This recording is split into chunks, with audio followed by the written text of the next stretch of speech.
Yo, Darren and Jason, we breaking the matrix. Circus and codes, we shaping the basics. Switching the system, yeah, we the mutation. Tech disruptors, innovation and station. Android stomping, algorithms popping. Bytes getting flipped, watch the data start dropping. We the ones they fear, Wi-Fi in the gear. Crypto in the veins, blockchain pioneer. Screens glow cold, but the minds run hot. Silicon dreams in the terabyte plot. Hacking the globe, yeah, we shatter the mode. Data overload, watch the future explode. Disrupt the code, break the mold. Tech disruptors, we too bold. Darren and Jason, the future sold. Plug it lock on, watch it unfold. Laser shot focus, the lens stay zooming. Zones in the air. AI's booming, deep dive tech, no room for illusions. Cloud in the sky, no room for confusion. Fiber optic close connections insane. Hacking the mainframe, rewiring the game. Blueprints we sketch, revolutions we fetch. Echoes in the net, you ain't seen nothing yet.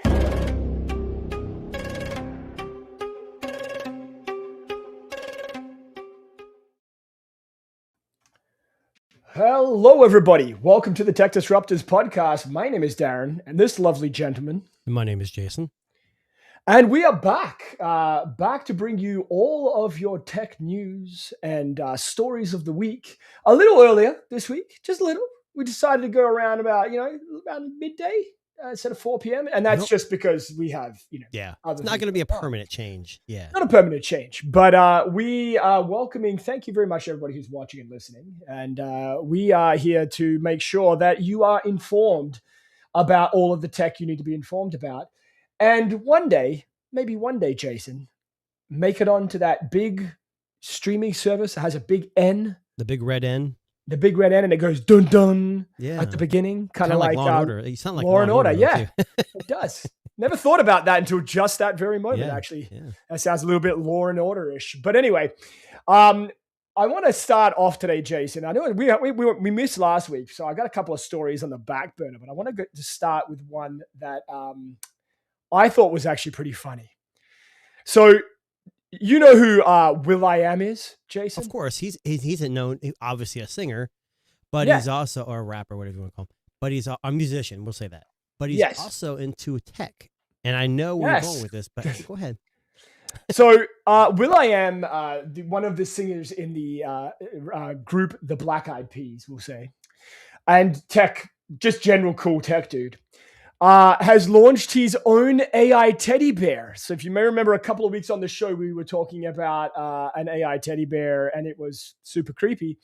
But will.i.am has launched his own AI teddy bear. And Jason, I am going to give you one guess on what you think the name of will.i.am's teddy bear is without cheating and Googling it. I already pulled it up. You already did. All right.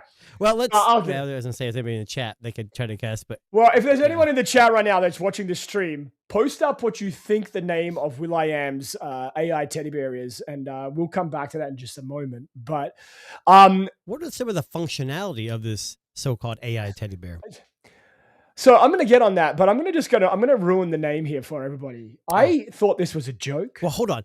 Before you actually say the name, actually say what it actually stands for. Okay, sure. There. So this is an AI teddy bear that features an expressive digital face and utilizes touch sensors on its head and belly to register user inputs such as taps or holds. It has natural language processing. And for audio, it includes a docking station with a chassis for wireless earbuds intended to facilitate a transition between ambient interaction and private use. Well, it's will.i.am, so it makes sense there's some kind of audio component. But what's interesting about this is that they're in partnership. He's in partnership with Qualcomm on this. Yes. So it's because will.i.am's. When COVID, he actually had a was it super mask or something? He actually had a mask that had and I actually got a pair of them, or a set of them. It's a COVID mask with fans and earbuds built in. So he's made some really weird stuff, and this may be weird, but he's in partnership with Qualcomm, so it's got to be. Well, I just want to let me run you some specs before we get into the name. Snapdragon 8 Elite. Wow, for the processing, that's like a top end chip. Most AI things use like underpowered, like a Gen 6 or something. Like, 100%, or like a MediaTek, low end MediaTek. But it says it's optimized for edge AI processing. That sounds not right. But so 5G, Wi-Fi, Bluetooth, 8 configurable USB-C ports. For what? Oh, sorry. So let the AI agent interface directly with external hardware like cameras and microphones. So essentially, you can add add the eyes and the ears and other things to this fancy AI teddy bear here. Huh. That's kind of crazy. Now, for those of you who've been wondering what the name of You got to say the whole name out first. No, I'm not. I will. I'm going to. Okay. It's the you just read the modular omni function operator. That is a terrible, terrible name. But Mofo? Mofo's fun. Mofo. That's hilarious. That's not something. That's not the slang we use anymore. But back in the day, people would say you bad. If you say exactly, if you were a bad Mofo, you were something. So anyway, will.i.am has launched this interactive teddy bear named Mofo, which I actually think is a pretty cool idea. Like, it seems like this is, I guess for the lack of a better term, a hub that you can connect peripheral devices to, like a webcam. I'm imagining like a Bluetooth speaker or something like that, right? It was launched back at CES back in January, but now it's just coming to market, I believe, this month. Now, again, as Jason said, what's interesting with this is that this very interesting partnership with Qualcomm. Yeah. So you've got like significant technical backing, as it says here, and I guess it relies upon, are you willing to bring this kind of like AI device alongside your smartphone? It's kind of like the Rabbit R1 in a teddy bear form. We had, what was the AI pin, which was highly sought after and then kind of fizzled out. The Rabbit R1, people say it's a failure. I think they sold quite a bit of those, and I still have mine, and it still updates. The difference is those didn't have direct partnerships with Qualcomm. No, they're doing it like on their own, and it may be for lack of, maybe that's why they're failing. Maybe the partnering with Qualcomm will help them with this Mofo. Yeah, Mofo. But I mean, I don't know if you can see this image up close here, but look how crazy the heart of this thing is. Like, it's surrounded by USB-C ports. Well, let's see what happens, because it's wishful thinking, and there's a lot of extra things you can add. But as we know, all these companies and the startups, I should say too, are rushing out AI hardware, and it hasn't really shown to be very successful yet. Now, will.i.am has had some bombs. Yes, he has. I don't know. Can you remember any tech product that he's ever made? Because he's had a watch. No. He's had some kind of speaker. He's had the mask. He's had headphones. I don't know if it is taken off, but I don't know. As far as I know, I don't think any of them really kind of made a splash. But I think, wasn't the headphones in collaboration with Beats? Or is he just a big fan of Beats? I don't remember now. It's been a while. It's been a little while. will.i.am. But I guess what's kind of cool, and just to stick with him for just a second, it's kind of cool that a guy like will.i.am, who started in music, has pivoted into like tech. Like, at least he's trying something, I think he's always been in tech, but it's always been like for us, we have jobs where we have tech on the side. He has the means where he can actually, with the funds, he can actually get involved even more. Yeah, and I guess that's a kind of cool idea, Like, I know we've seen there tends to be some kind of market for AI teddy bears, because this is the second one I think we've seen in like the last. But this one isn't as creepy as the fawn.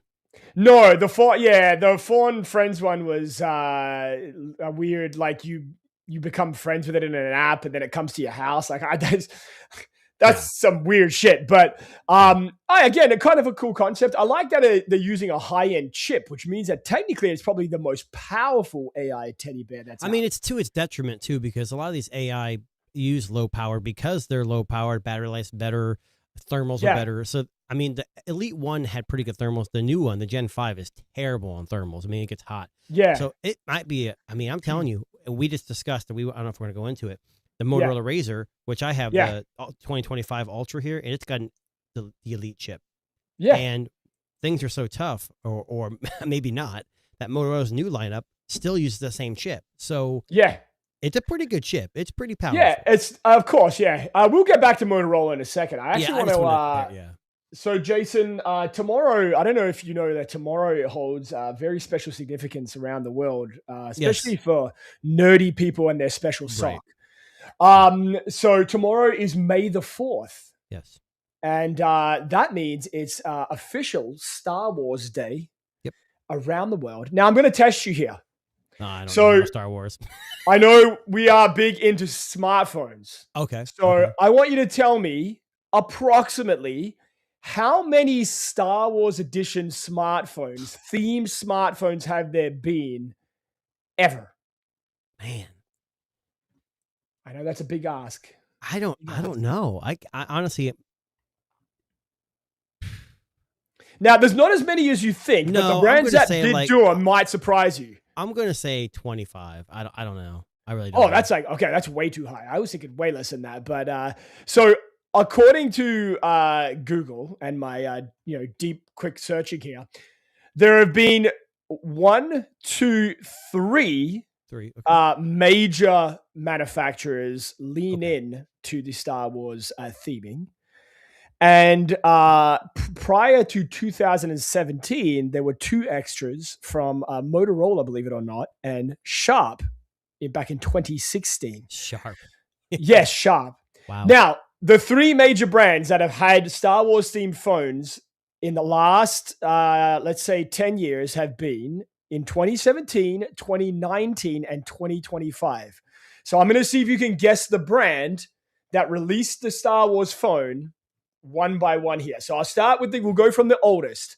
Okay. Original Star Wars collab themed phone. What brand? What year was Not that a again? major brand, I know. but a North American brand. Oh. I'm gonna pull up the picture so you can, while you're Oh, okay. I'm trying to. So you're not going to show me the picture before I guess? not yet, Oh, no. man. Now, this is a brand you will know. They are in North America. They do sell phones in North So America. they're not. Are they just- based in North America? I don't think any phones are based in North No, America. no, I guess. no. Okay. So they are sold in the North American market. Can you give me like but- a range of date when it first came out? Oh, okay, sure, absolutely. Because that would help.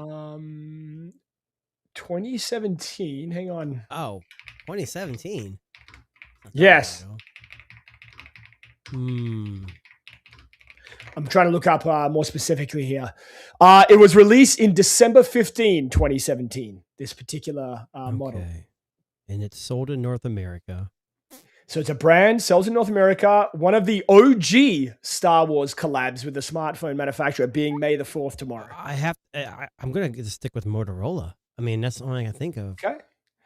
Believe it or not, the OnePlus 5T Oh, back in 2017. yeah. I wouldn't even have guessed OnePlus. Star Wars limited edition one here. And this was actually a pretty cool collab. You should have said it's the brand is available in North America for now.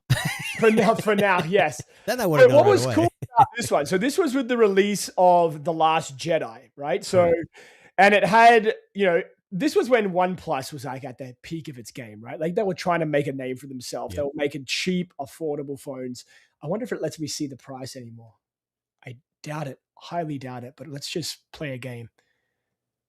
No, Yeah. it doesn't. But this was the original. I would say that's probably $4.99, $5.99, maybe ish. Yep. I don't know. Correct. Now, if we were to jump ahead 2 years. Okay. Not was now, this bad. is- I know it's May the 4th, and I think May 1st is when the NSYNC song "It's Gonna Be Me," but they say it sounds like he's saying May. It's gonna be May, like when It's Justin gonna be Timberlake sings May, that line. yes. Yeah, that's Now, not the same as this. No, it's not the same. Now, this brand is more of a major manufacturer in the North American market. This was 2 years after OnePlus. So 21. Releasing, this would be 2019. Oh, Releasing that's what right, could have been the greatest Star Wars collab of all time. available in North America. Available in North America. Ooh, I'm testing Jason's Star Wars knowledge right now. I have no Star Wars knowledge at all. I'm not a big fan. And I hate that people are gonna hate me for this. I'm not a big Star Wars fan myself. I don't know. Yeah, I don't know. The either. Galaxy Note 10 Plus. Note Star 10. Wars edition. So now, this weird. was Wouldn't the you put- box. Yeah.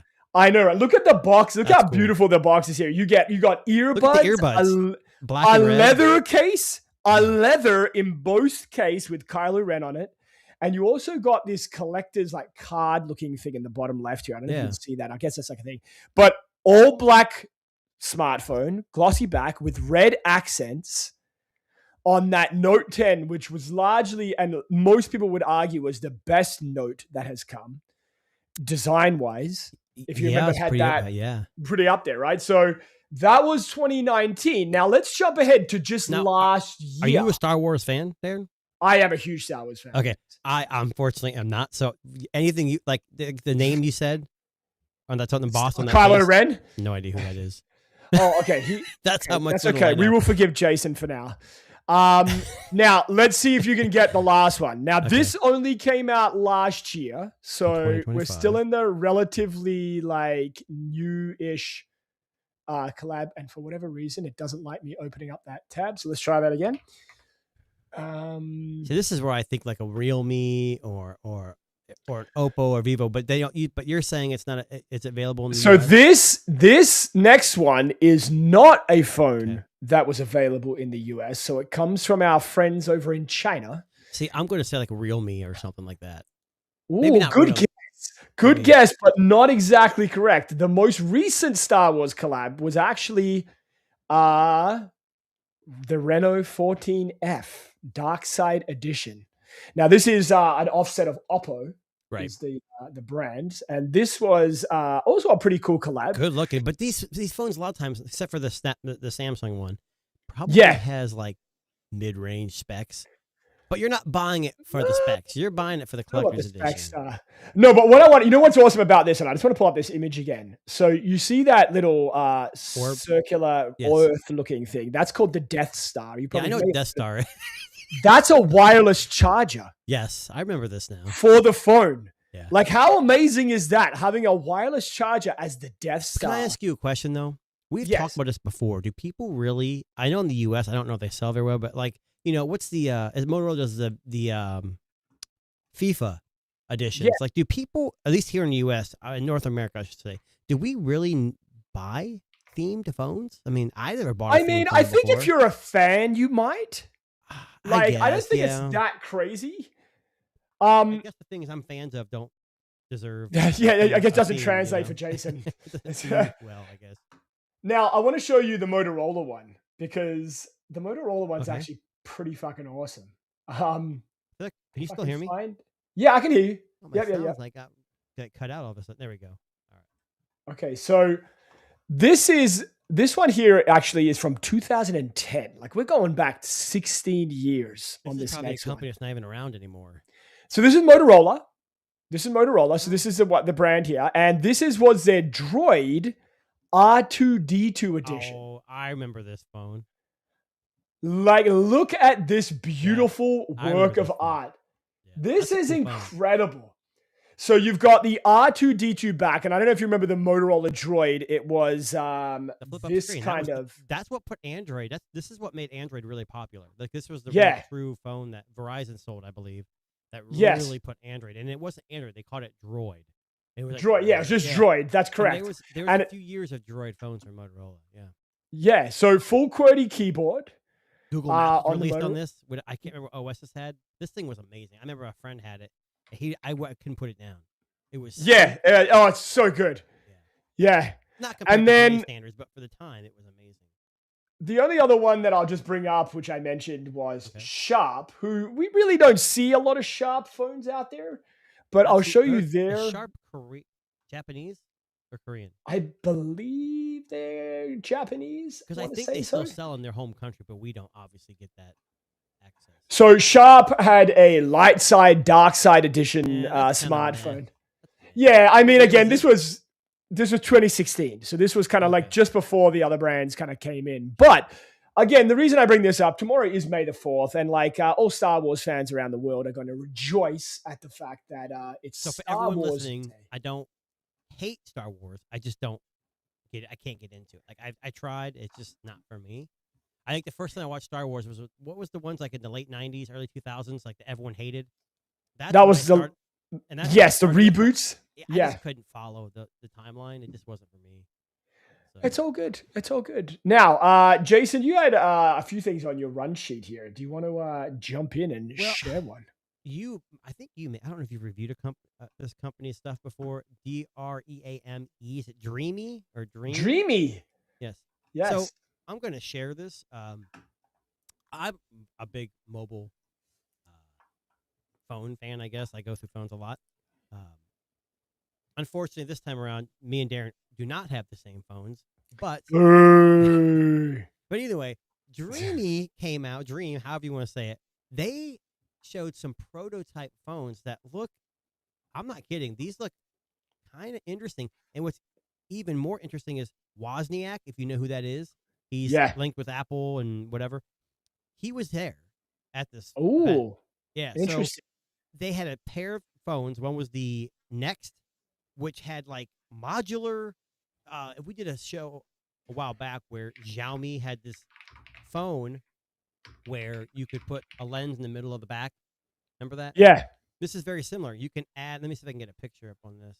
So if you can see this. Oh, picture right here, there you go. so okay, so you're adding. Yeah. Oh. So it's got. This is a 50 megapixel telephoto snapper with Lofic, which is that new hot topic. That's in Xiaomi. Yeah, Xiaomi's the only one I think using it. I think again, we're going back to that Motorola again. That's one big upgrade for the new Motorola Razrs. Was a Lofic Yes. too. So there's another one too. And this is the Lux series, which are more like weird designs. So this is more typical standard phone, but it has like crazy designs. And it says they gotta look at Aurora OS 1.0, so that's their skin on Android, and it's based on Android 16. I'm interested in the next version of this because it's supposed to be. I don't know if they had the specs listed on here, but is that MagSafe connectivity with that camera up there? Look, let's see. What it kind of looks like it. It says 7,000 milliamp hour battery. And a 1-inch sensor. 1-inch, 200 megapixel 1-inch sensor. I don't think we've ever seen that on a phone. I think it's I don't know if it's MagSafe. I doubt it is. It's probably more of a. I can see some little pins right here, kind of like the Xiaomi. They need their file transfer, so it's probably something different. Right. It includes everything: satellite communication. The only problem is I don't know if we're ever going to see it in North America. Dreamy, I don't even think I've ever seen a Dreamy phone in my life. They've never made phones. This is the first time. Yeah. So right. Just to give you context, what Dreamy's trying to do. A lot of articles saying they're trying to take over because they make cameras, lights, robot vacuums, and now they're going to be possibly making phones. They also announced a supercar rocket supercar. It had a rocket. Okay, of course. Why not? Because that's what we need in the market today. Yeah, and I think what they're doing here is I think the modular design here is good for people who want that flexibility as well as a flagship phone with something new. And then on the other side, this Aurora Lux is more for those individuals who want to stand out. Nothing. It kind of looks like those Virtu phones. Yeah, sort of. Yeah, a little bit like the one on the far right there, the two on the far right, the green and the purple. Yeah. They kind of look like those, which is kind of interesting. They didn't say much about I think most people were focused on the Next because that was like the flagship phone. Yeah. But I'm interested. I've always liked competition, and if OnePlus truly is ducking out of us, North America or whatever they're planning on doing, I don't know if you have an article on what's going on in the next saga with that. Yeah. It'd be interesting to see them enter, but it's hard in North America. It really is. Not just because of Apple, but it's Apple and Samsung. Right. And China and tariffs and government interference. It's hard. It really is. But that's so. Yeah, so cool idea. I like it when phone companies are trying to. I mean, again, we've said it from the beginning of this year that phone companies are going out. It's a bit like early 2000s again. Yeah. Companies are going out to make things different, right? And like that's kind of where we're at as far as like, that's concerned. But and I want to say this was Friday. No, here you go. It was April 30th. I thought it was Friday. Okay, very recent. Now, Jason, I want to talk to you. We've been talking a little bit about RAM shortages on the last few podcasts. And I think one company actually believes that they might have a solution. Now, Jason, before I show you, the solution that they're coming up with, I want to show you what this company made prior. So this company has come out, and I won't name them right now, but the company has come out and said, we can fix the RAM shortage problem. Okay. But they are not known for making RAM. They're known for making one product, and I'm going to share that product with you right now. Okay. So the company in question made this product. Isn't Toto bathroom products? Keep watching.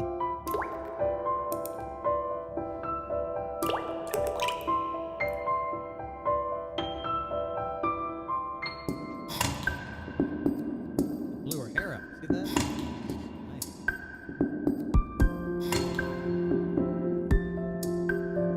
It's very peaceful music. You're probably all going to sleep at home. How about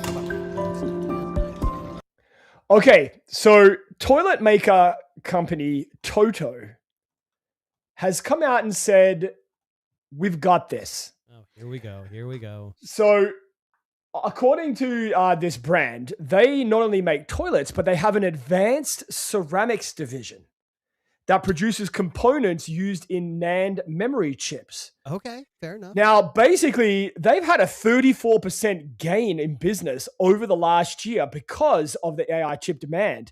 And they made 53.8 billion yen off of their advanced ceramics division. So $343.5 million so far this year. Wow. So basically, this company said, we can keep making this shit for you if you keep paying. So, they obviously make smart toilets. And I guess part of making the smart toilets is that they invested in this, ceramics division to make NAND memory chips. And now they're saying, well, you guys need it and we can make it. And they've made, almost $350 million Jesus. so far this year by outsourcing their, by bringing in the business of all these manufacturers who need memory chips. And, basically they're saying here that they expect the division to grow rapidly, about 27% next year. Okay. And the company plans to invest another 30 billion yen or 192 million over the next fiscal year to boost mass production and R&D. That is nuts. Now, you know what's crazy? Oh, They are the world's second largest producer of electrostatic chunks or e-chunks used to manufacture NAND memory. A toilet company, Jason, is the second largest manufacturer of a key component That is in memory. crazy. Now, I find this very funny because it's insane to me that this company makes these fancy, clean your ass toilets, Yeah. but for yet real. they also are now manufacturing the greatest distribution of memory chips because there's just not enough out there. Oh yeah, for sure. So yeah. And so it's crazy. It's funny. I think my sound just changed. Yes, you went a lot better in volume. I think I bumped my cable at the bottom of my microphone and kind of pulled it out. That's all good. It's all good. Anyways. Now you're back. It's good. There you go. So anyway, Toto coming in for the win on fixing the memory problem. yeah, that's but out we have there in another the world. but there's another problem we need to solve. How to clean your So- ass and make Yeah. memory at the same time? Yes. Yeah. Kill two birds with one stone. No. We need if I asked you, and I know you're probably gonna know where I'm going with this, but play dumb. Okay, sure. If you were to think, which company would you most want to make a phone to compete with the rest of the world? Okay. What company would you say? Is it an electronic company? Yeah. Well, yes, sort of. Sure. Roku. You know what? That wouldn't surprise me. No, it's electronic, but it's also kind of cloud and kind of software. Oh, okay. OneDrive. OpenAI. Oh, okay. OpenAI is planning to make a phone to compete with the. Of course, they have to say iPhone because it's 9 to 5 Mac. There's no other phones in the world Yeah, but of Apple. course. Yeah. But it says here in 2028 they're planning to launch their own phone. Now, Interesting. the details are very. They have Jony Ive on there. Yeah. He works for OpenAI, so it's going to have. We all know it's going to be a premium device, probably in a beautiful design. Yeah. But my question is society as a whole sold enough on AI Yeah. and its benefits to purchase a phone based around, it has to be based around their OpenAI, right? Well, I'm going to assume it's probably like Google's integration, except, instead of using Gemini, they're using like ChatGPT. Well, here's what it says. idea. OpenAI is working with MediaTek and Qualcomm to develop smartphone processors with Luxshare as the executive system co-design. I don't know what that means. Yeah.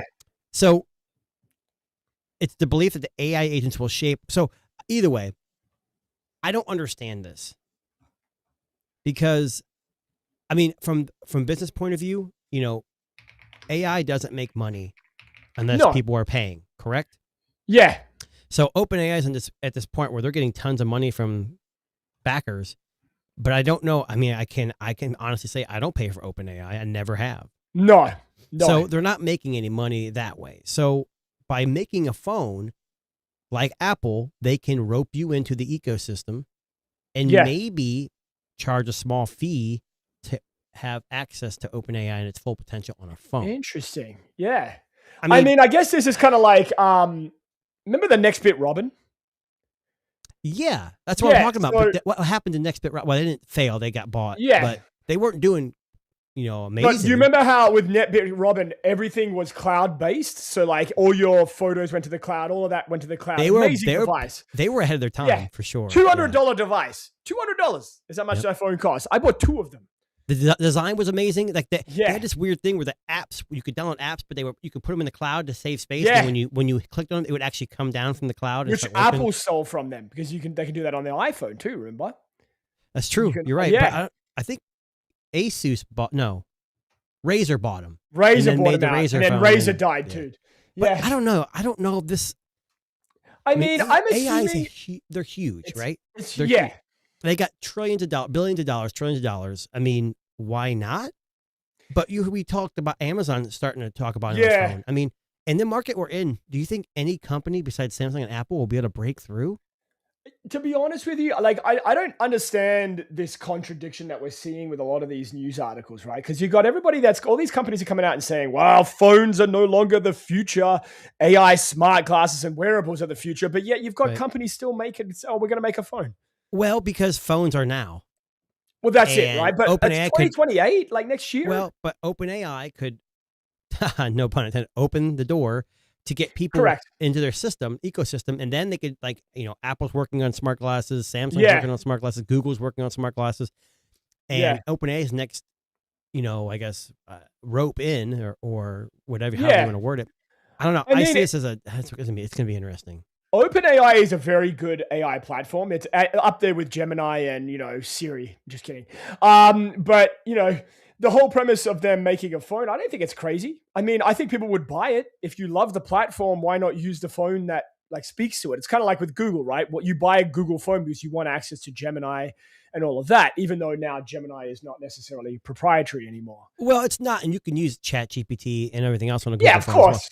Yeah, I'll be honest. I've used ChatGPT. I prefer Gemini, but that's mainly because I use it the most. Nothing against ChatGPT or Perplexity or whatever these other ones out or Grok or whatever you want to call it. Yeah. Grok's in my car now, so I have access to that. But I think this is what it's so terrible about, like, the iOS Android debate kind of splintered. Yeah. Like split everyone up. You're either in this camp or this camp, and I feel like AI is the same way. There's so many leaders. It's like, who do you attach to? Like, which bandwagon do you jump into? What horse do you get on? Yeah, I know. Gemini is killing it, and Google is killing it with Gemini. And I'm not saying OpenAI is not. I don't know. So what's funny? I'll tell you a funny story. So yesterday, I have like Gemini on all my Google devices in the house. And yesterday, something weird happened with my Gemini, and my wife kind of looked at me and gave me kind of like a sideways look. What's that? My son asked Gemini, I guess in a certain way, what the weather was outside, right? And it obviously audibly gives a response, but it didn't just say the temperature outside in Toronto is blah blah blah. It said, "You sound frustrated," is what it said first before it gave the thing. And it said, I understand that the weather can be frustrating and blah, blah, blah, blah, blah. That freaked me the fuck out. I looked at my wife. My wife looked at me like, how did it? So pick he up? might have said it like a little loud, maybe, or something, and it sounded frustrating. I or think it was the something? tone it was picking up on.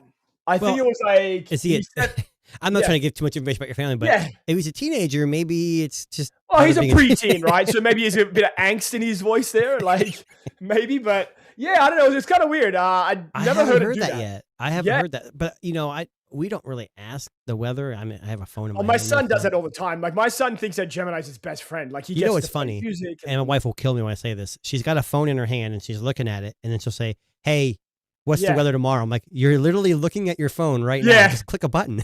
Pick the weather app, man. Then she'll be like, "I Anyway. can't hear it." I'm like, "Whatever."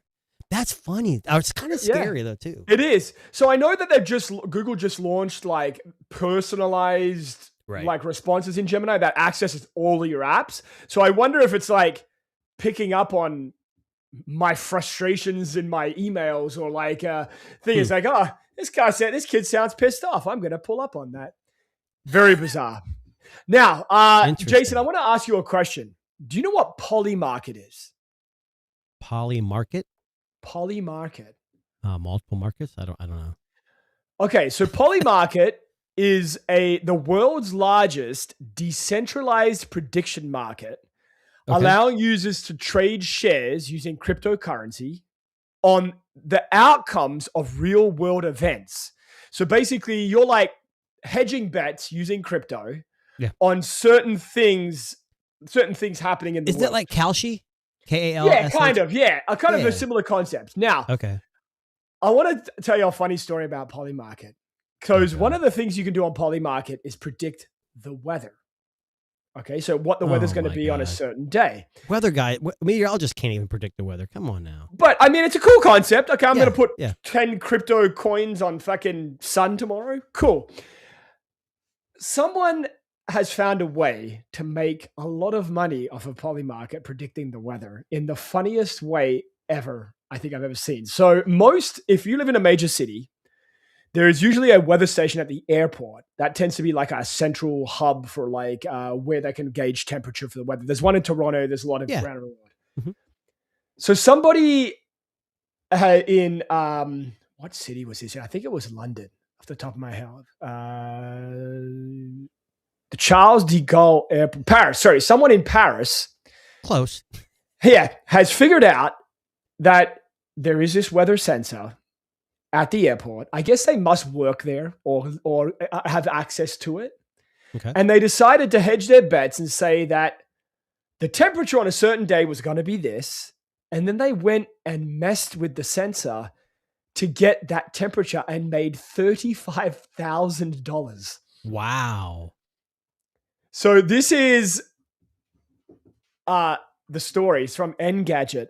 So somebody at the airport in Paris found the weather sensor, went up to it with a battery-powered hairdryer and blew hot air into the sensor until it registered a certain temperature, fully knowing that they placed a bet on Polymarket that they could get the temperature to a certain point at the airport at a certain point in the day.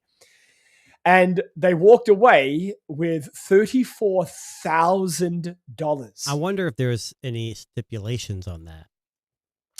Well, I mean, I guess you would think like a temperature at a sensor at an airport is probably like somewhere unobtrusive, right? Like maybe maybe not easily found. I would imagine it'd be pretty high up too. Yeah. So, but maybe not. I mean, who knows, right? Where they place Right. this? Like, even True. it might be just outside a window that's in like by a washroom that happened to you could plug a hairdryer into. So somebody essentially broke the Polymarket weather market by anticipating that the temperature would get to this at this time in the day, and they walked away with $34,000 cash.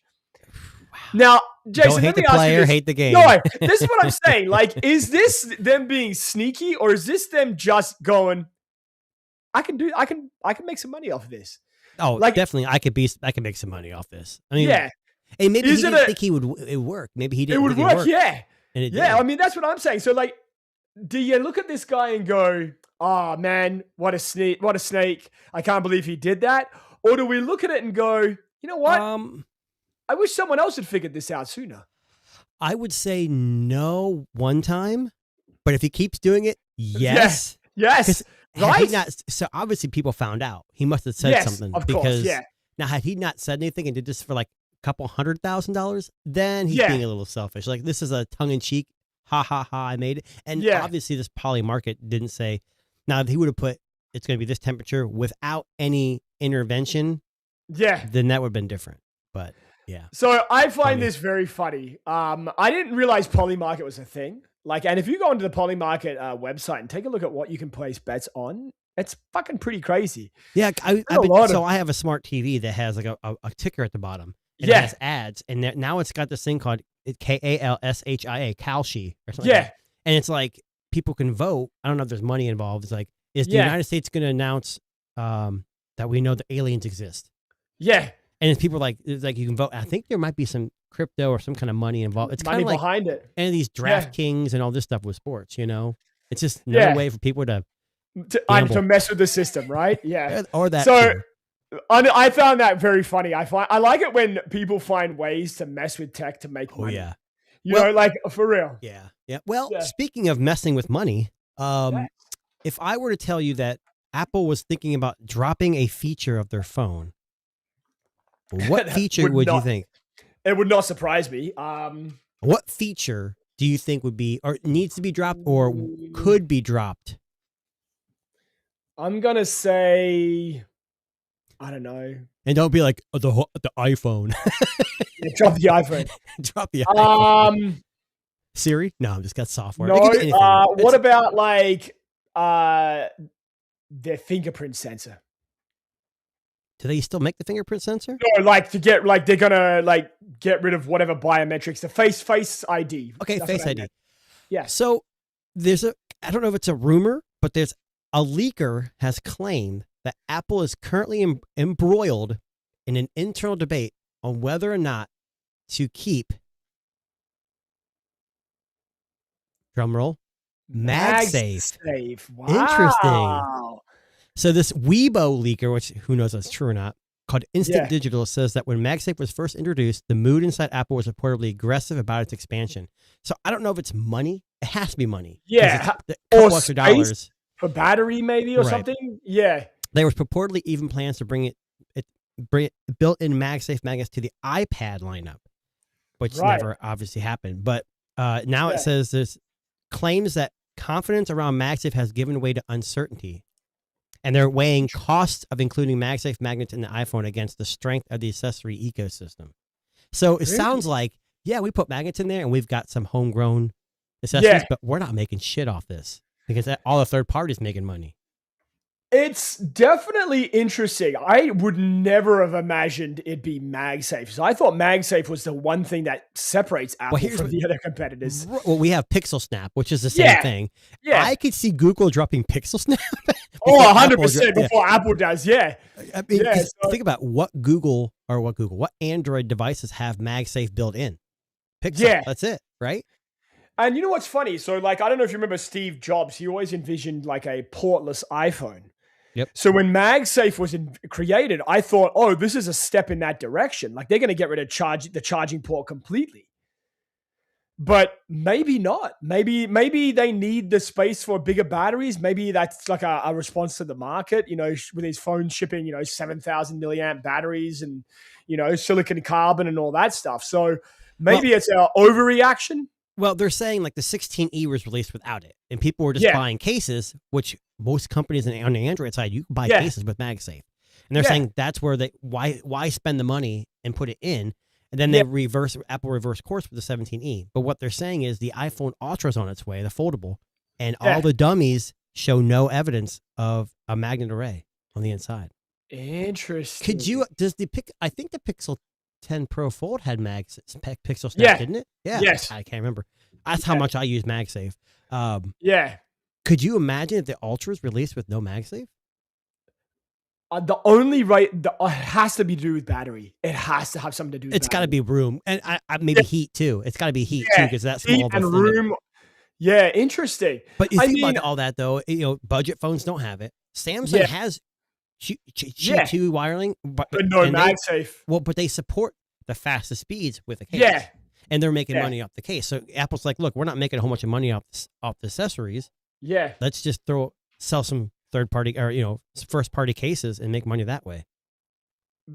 That's crazy to me. Like I'm actually a bit dumbfounded by that. It's like it's such a random thing that they would remove when they've been trying to sell a whole like generation on MagSafe and MagSafe accessories. I might be an outlier because I don't always have an Apple device. I don't find MagSafe all that great. To be honest with you, I never could get it to work properly. Like I had like the charge, you put them on the charger and it works, whatever. It's always slow. It's always hot. Yeah. And they have that bedside mode or whatever, but it never really, I guess it's convenient, but even in my car, like people have that little vent thing. I don't put it on my vent. Well, no, again, I have a Tesla, so I don't need to, but maybe there's a population out there that have older cars that it's nice to have that right there. I don't know. Yeah. Interesting. Well, definitely something, Apple. Now we'll come back to Apple in a second. Let's go back to Motorola because I know we mentioned Motorola early in the show. Yeah, I don't want to sorry make sure we about don't run out of time.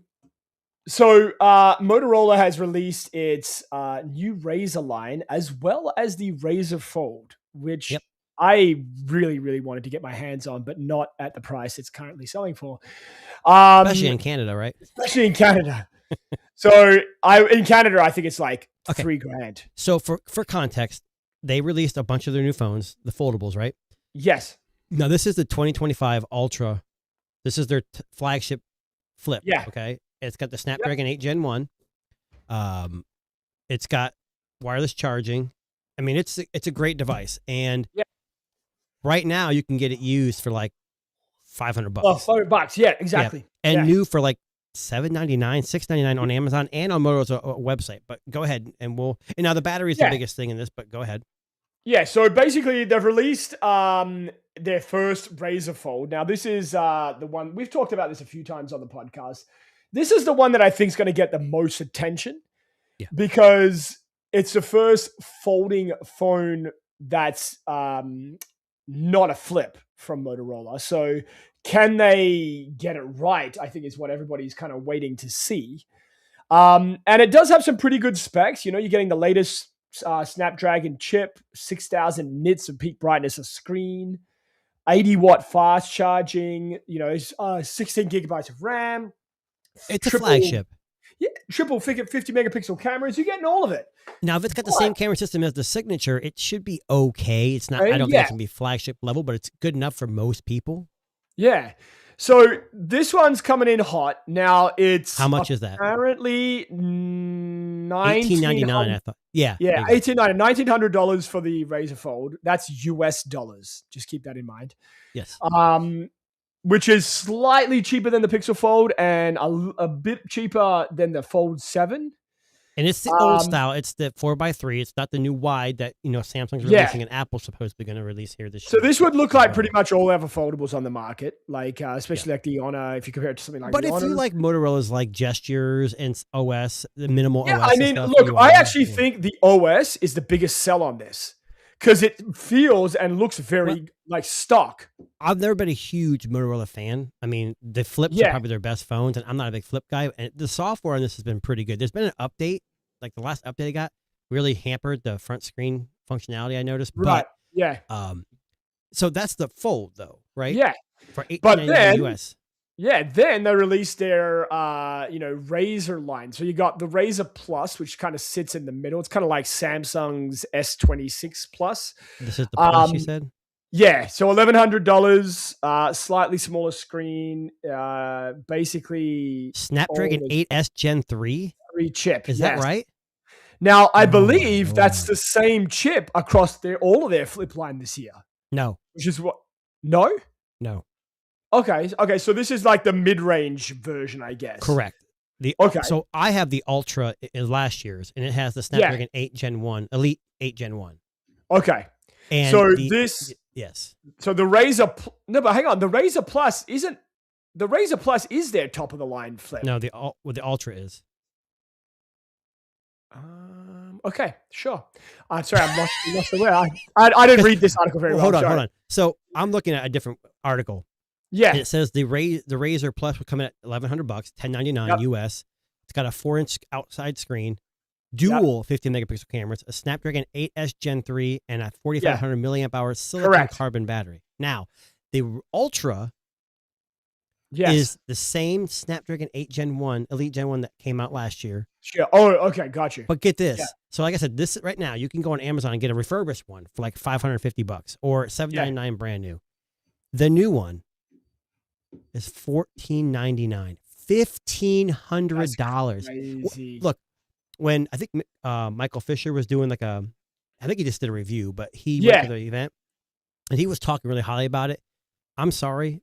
The updates, it's got a 5,000 milliamp. It's got no updates on there apart from a bigger battery. That's it. It's got a 5,000 milliamp silicon carbon battery, which is pretty significant, I guess, for this kind of a phone. And it's got a better camera. It's got the low 50 megapixel. Yeah. But that's it. And you're getting the same software in the old one. $1,500. But so here's my problem. Like, look at the base Razer model, which is under $1,000. It's $800. Yes. You're getting pretty much everything except it's a MediaTek chip. You're getting a 4,800 milliamp battery, which is almost the same size as the Ultra. What's the low model one called? Because the Plus is not the lowest. Razer. Model. It's just called Razer. Oh, just the Razer. Okay. Yeah. And $800 for a What's the flip processor? phone, a MediaTek 7450X. That's plenty of power, and it probably sips power. Yeah. And has 30-watt wired charging. Like, it's, decently fast. Like, that's about the same as Samsung's S26. Here's the Ultra. problem. Well, we know Apple's releasing a Fold, not a Flip. I think if Apple releases a Flip, I think all these companies should be worried. Yeah. I don't think Apple's Fold is going to sell as well as we think initially. Maybe I'm wrong. Yeah. I think because for years, Apple fans have always said, we don't need foldables. We don't need, that's stupid when Samsung released it. Well, we'll see what happens when they release it in September? Yeah. But it's funny. I saw a countdown for Samsung is wide. Oh, right. Okay. They're both releasing about the same time. This should be really interesting. Samsung's going to be a week before. I'm going to call it right now. Well, and I still think Apple will sell more just because it's Apple, but I think Samsung's going to have the better software because they've been doing it longer. That's not to say that 100%. Apple can't turn things around. But anyways, I like Motorola. I think this was these new prices were just because of RAM. And of course. Things are just too expensive. But don't worry, Toto's going to fix that. Toto's going to fix all of that. Toto. Yeah. Yes. Well, they're a little too late because instead of cleaning your ass, you're going to be paying out the ass for this phone. Yeah. Now, do you have any interest in the foldable? No. From Motorola, I really like the 10 Fold, Pro Fold. I wish I still had it. Yeah. I like that phone. I'm more interested in a wide. Like, I'm more interested in the Samsung wide or the Apple wide just because of the aspect ratio. Most people aren't multitasking on these things. That's exactly right. Like, my dad had the OnePlus Open. Yeah. Is it called the Open? Yeah. And he found out, like me, that he wasn't utilizing the inside screen as much. Yeah. And I think if he, when you open this is the size of a screen on that's like all you're looking at on the current foldables. But a wide screen would be more less black bars. Most people are watching videos. They're not doing productivity on that. I know Michael Fisher says he does, but that's him. I know for me, like the best Fold I've used was the Fold 7. But that wasn't necessarily because I used the inside screen a ton. It was more of like a weight distribution. Yeah. The cameras were pretty good. Battery was okay. So I do some productivity on my phone, so I utilized it a little bit. I just didn't like the aspect ratio when it was open, but the Pixel 10 was, I never had the 7. I played with the 6 of Samsung. The Pixel was the best, but mainly because of the software. Like, Google has some amazing software. I know if you're an Apple fan, you don't understand that, but it is really, really good. They've come along. Android on Google's phones is amazing. And OnePlus was getting there, but the Open just didn't sell. And speaking of that, I don't have a link to I have it right here. The article anymore. So, and Darren's going to share this. So we've been talking about OnePlus struggling. And there's rumors they were going to close out of India, then globally, then they were going to merge. And there's another something that just popped up. And Darren, you can. Yeah, so there have been some talks this week that OnePlus are going to merge with a sister brand, I guess, because they're under the same BBK, Realme, which is also a pretty good brand in the like mid to high end smartphone. They make flagship phones, but again, not available in the United States or North America. Now, I actually think this is a great thing, and I'm going to tell you why. Well, here's the question. Does Realme assume the name OnePlus, or does OnePlus assume the name Realme?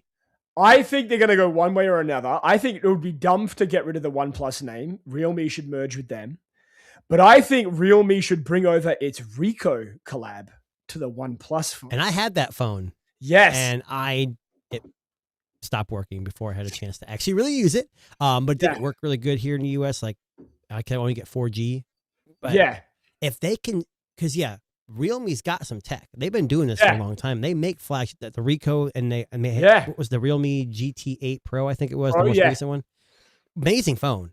Yeah. It reminded me a lot of OnePlus. Like the OS and stuff. They're very closely. I think Realme had you could screw off the bezel around. The camera. So they changed the camera design. Kind of a gimmick, but it was an interesting. That's a cool idea. Yeah. So you think OnePlus has more cachet than Realme does? Well, globally? if Realme wants to if it wants to come to North America, you've got to go with a brand that people have heard of before.